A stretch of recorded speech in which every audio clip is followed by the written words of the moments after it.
But beyond the football players, the ones doing the dance after the touchdowns, there are a lot of other signs out there that Trump mania really is catching on.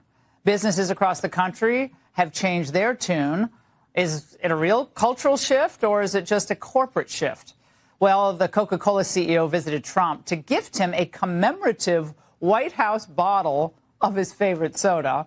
McDonald's, Amazon, Meta are ditching DEI, and the guy who slobbered over Anthony Fauci and ordered Facebook to censor conservatives, Mark Zuckerberg, is donating cash and running to Mar-a-Lago and hosting an inaugural reception for the guy that his Silicon Valley pals warned us all about for years. It is, we want to be in the good graces of President Trump, and here is why. In 2020, the radical left attempted a cultural revolution. We saw it in our institutions, in our military, and our college campuses. We tried to change all of our norms and our customs, from how we address one another, from our progress with it comes to racial issues in this country. But Fox News just released new polling that shows, Charlie, Trump's favorability rating at an all-time high. And then when asked how should Democrats approach Trump's administration, 78% of registered voters said they'd like to see Democrats work with Trump. Charlie.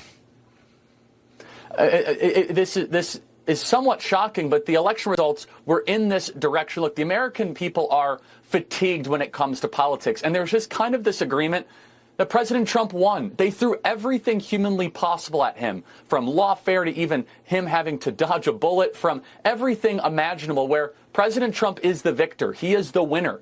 And the American people want a restoration of how life used to be, where we didn't have to be talking about politics all the time, that it would divide families, that it would have friends no longer talking to one another. And also, it's the agenda that President Trump ran on, and his focus on fulfilling that mandate and restoring a voice to the American workers, to the muscular class, to the forgotten men and women of this country. And so you start to see some Democrats like John Fetterman. Now, we don't know if Fetterman is actually a true believer. We do know, though, that he wants to remain a U.S. Senator from Pennsylvania. And he knows that in order to remain a U.S. Senator in Pennsylvania, you got to work with Donald Trump.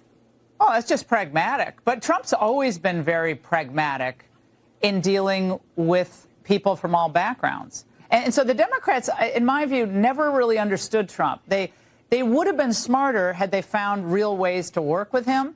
But instead, they treated him as public enemy number one right off the bat with that whole Mike Flynn nonsense they did. So and they lost a big opportunity for themselves and for the country. And I think that was a real shame. And I don't see any sign today at the confirmation hearing, Charlie, of Pam Bondi or, frankly, even Marco Rubio, that they've learned a thing. Not one thing.